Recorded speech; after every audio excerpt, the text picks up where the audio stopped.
another big fight coming up at the end of September. And, this is the Vitali, Klitschko, of course, and Cris Arreola fight at Staples Center, September 26th. We were last on scene at in Palm Desert, Rancho Mirage for the Bradley Campbell fight. That incidentally, just a couple days ago, was ruled a no contest finally. So we knew it was going to happen like that. As it should have been to begin with, but that was a great fight where It was a short fight, but it was a great fight in the aspect, great fight weekend. It's a great venue. We got to see a lot of people, have some interviews, and really, there's nothing like going and seeing a fight, live, right? Don King. All those guys, man. It was cool, and then even Pernell Whitaker. We saw a ton of people. A lot of Corey Spinks and Jack Mosley. A lot of these, Angulo. I mean, you name it. Right. Yeah, and a lot of these guys, it was cool to see fight fans and gals, and being there in person. We're going to be at this big fight for Southern California and really for the heavyweight division. Yeah. Arreola, Klitschko. Now we obviously want Arreola to win. You say that you got a lot of respect for Vitali, but on the other hand, the way I see it is that it's not just a kind of a hopeful, optimistic thing. I mean, again, I think the key is the weight for Arreola. I think I see the tables being turned a little bit with a parallel to that Klitschko Lennox Lewis fight in Staples Center years ago. I was actually at that fight. And saw that, as well as we can look back and see, Vitali was winning, before he got that big cut. Yeah.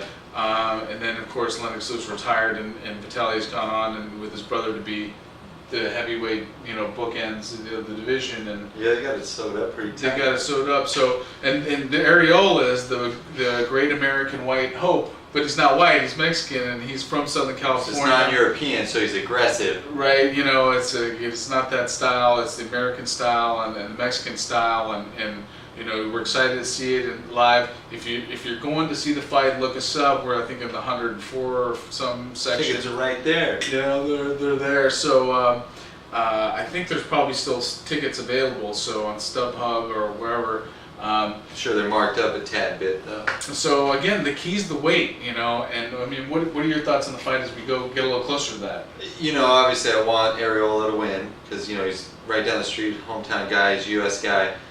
I like Vitali because he mixes it up a little bit more than his brother, but I think in fighting a guy like Arreola who's got power, who likes to just throw down, it might work against him. Right. So I think his game plan is going to be use his jab more like his brother, try to keep his distance, get him frustrated, drop the right hand every once in a while.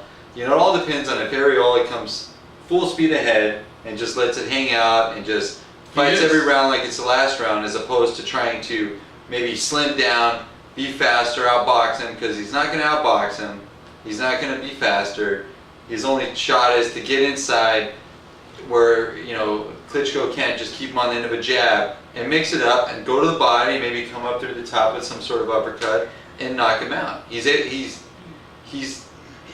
get knocked out. It's just a matter of Arreola wants to get inside, take a shot or two to do it, and win the fight. Yeah, I think you look at his fights and he's definitely coming in and super aggressive and a little out of control. Not a little, maybe a lot out of control. He can get caught too. But with that being said, he's always won. And it's an exciting guy not only to see, but also to know that he can take a punch and that he can give one. That he can give one, especially that he can give one, because we've seen him have some pretty devastating knockouts. He beat Witherspoon's son, who I thought was pretty good. Yeah, he's in a couple rounds, and I was like, it took me by surprise. That's when I first noticed that, hey, this guy's got some pretty good talent. Yeah, and I think you're right. That's a real good point. That Klitschko, Vitali, that is probably an easier opponent for a brawler style guy like Arreola versus Vladimir, who would just be more clinical and just let the fight every round just with win. his jab. Yeah, just stay on the outside and fight that fight. If I'm thinking about this, I'm also thinking about, again, that I am hoping that he doesn't try to get too technical and say, hey, let's Yeah. try to I'm talking about Arreola. Try to say, hey, let me try to be more precise and do this and that. Don't change your style. Just lose some weight. Stay reckless. Just Get just a little stay reckless. faster. Get a little faster. Stay Just aggressive. lose some pounds. You're gonna once you drop the weight, and he is. I think he's training in the valley somewhere, and hopefully we'll get to see him and get a report on that. But it's I think that's going to be the key because again, Vitali's Vitali. Again, let us know what you think. I mean, Who's going to win and how? What round? To What be- are you guys calling? It'd be a good 24/7 to do 24/7 brush boxing, maybe. I don't know. Yeah, they should. Call Or us. We should. Call us. All right. So no real undercard. I think John Molina and I don't know. There's some other undercards, but definitely not as big of an undercard as we'd like. But hey, we'll take it. So see you there. We'll be live giving you the reports and let us know if you got any ideas on that. Now, moving on to the other news.